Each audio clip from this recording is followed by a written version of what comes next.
Here's part 2 to the balance shaft elimination on a 7-bolt DSM. Went ahead and removed the old bearings and the ones with the oil holes. I put 2 new ones in that I had laying around with no oil holes. Didn't have to, but chose to since they were new. And I went ahead and removed this bearing as well. The one that has no oil hole, no oil gallery. And how I got them out is I started out with the 32mm socket.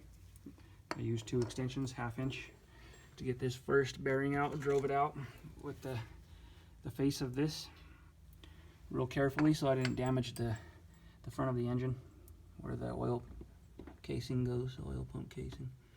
And I did the same thing with the one in the back, but on that one I used a 30mm socket, and I used that to drive it out.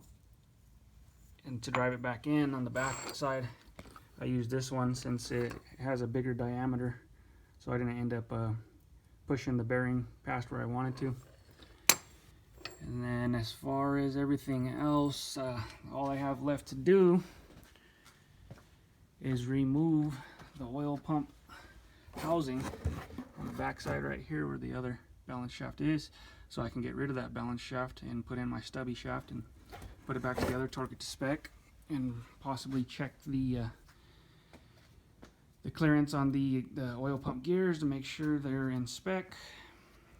And as far as getting the engine where I needed it to, I did as I stated in the last video. I took the 2 motor mounts, this one here and this one here, and I removed the pulley for the coolant, the water pump, and slowly lowered down the engine and got it to where it is now, so that I was able to have room to get the balance shafts out and get the bearings as well out.